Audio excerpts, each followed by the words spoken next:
In this episode of Inside AFIMSC, an AFICC squadron provides options for transporting positive coronavirus cases. AFIMSC leverages technology to keep the mission going, and rapidly deployable hangars deliver air power flexibility. All this and more in this episode of Inside AFIMSC.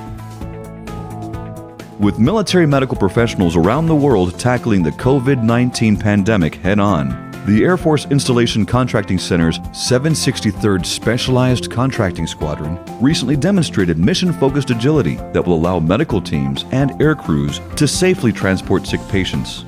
Through a collaboration with Air Mobility Command Surgeon General and government contractors, the squadron expedited movement of transport isolation systems, or TIS, from a vendor in St. Louis to Joint Base Charleston, South Carolina. Each unit, similar to the systems used for Ebola patients shown here, can safely secure 2 infectious patients inside military transport aircraft and reduce risk to medical teams and air crews when transporting them. The Air Force's C-130 series aircraft can hold 1 unit each, while the larger C-17 can store up to 2 units for a total of 4 patients. Both aircraft are equipped with space for medical personnel to safely decontaminate and remove personal protective equipment. To 763rd's credit, squadron members didn't just work on the TIS unit acquisition contract. They also secured contracts for training, quick response aircraft decontamination protocols, and follow-on decontamination efforts. As training on the system continues stateside, 1 unit is currently postured for availability on missions in Europe in the event a service member with coronavirus needs evacuation. Despite the challenges associated with the current COVID-19 pandemic, AFIMSC is delivering uninterrupted support to installations and commanders. As soon as the global crisis began limiting movement and placing challenges on the Air Force, AFIMSC started leveraging technology to deliver support across the installation and mission support portfolio and help installations maintain readiness. Around the center, leaders and subject matter experts are hosting regular video and teleconferences with customers and stakeholders at installations and major commands.